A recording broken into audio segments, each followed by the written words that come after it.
Now, it's interesting to read the comments on this case because, see, this is where a lot of the black community is saying, see, this is what justice should be about.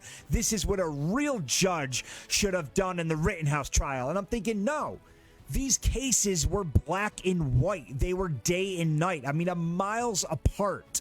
And it's pissing me off watching the black community compare Rittenhouse to this asshole, Travis McMichael, who literally got out of his truck, chased this black kid down, drove the truck around the block a few times, wouldn't let this kid go, and then pursued him and shot and killed him. That is totally different than what happened in the Rittenhouse trial. But BLM, the black community, the liberals, the far left radicals, they're all sitting here trying to compare these twos as if they were apples to apples. Let's take a look at some of the comments because I was shocked and it was just ridiculous to see how just outrageous and inaccurate these comments were. Matthew wrote, and I agree with this, the tapes showed what these individuals did. They admitted Ahmaud Arbery was not armed. The racial charged language by the now convict's lawyer blew up in their face. The racially charged language was a racial dog whistle. Now that woman lawyer that made that comment choke on that racially charged language she used. Justice was served. I think he's just referring to the prosecution and the female prosecutor who did a phenomenal job, by the way, and just proved to everybody, and especially the jury, that there was nothing that this Ahmaud Arbery did to instigate, incite a threat, incite violence towards these Travis McMichael and his father and his neighbor. So I agree with Matt here. But what pisses me off is when I see comments like this Anthony Caldwell. I guess we have 3 spots to fill for tonight's show on Tucker Carlson. I mean, that is so unnecessary. Okay, Tucker Carlson, first of all, Fox News is the only network not getting the shit suit out of him right now. And that has to tell you something. The fact that Joe Biden and pretty much every left-leaning media outlet is shitting themselves right now over hundreds of $1 million potential lawsuits just goes to show that the mainstream media, they knew they were wrong. They knew they were wrong. They tried it on, and now they're all backpedaling. They're not sorry for what they did towards Rittenhouse. They're sorry that they got caught. They're sorry that they now have a defamation suit, the biggest one they're ever going to see, about to hit their desk soon. So all of these liberals, and of course we're on CNN's social media page right now, so it's just a freaking lib fest here.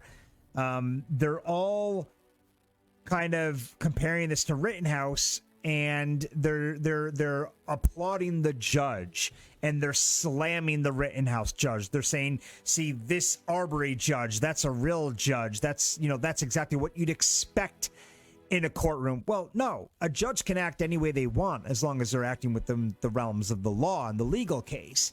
A judge, it doesn't matter what the personality of the judge is. It doesn't matter if one judge is more calm and one judge is more aggressive in the courtroom. One judge might sit back and let the lawyers do everything, and another judge might step in and say, cut the shit, as we saw in the Rittenhouse case. So 2 very different personalities here. Just because one judge acted in a different manner than another doesn't make either of them right or wrong. It just means they had 2 very different situations. I think the Arbery case was a slam dunk win for the prosecution.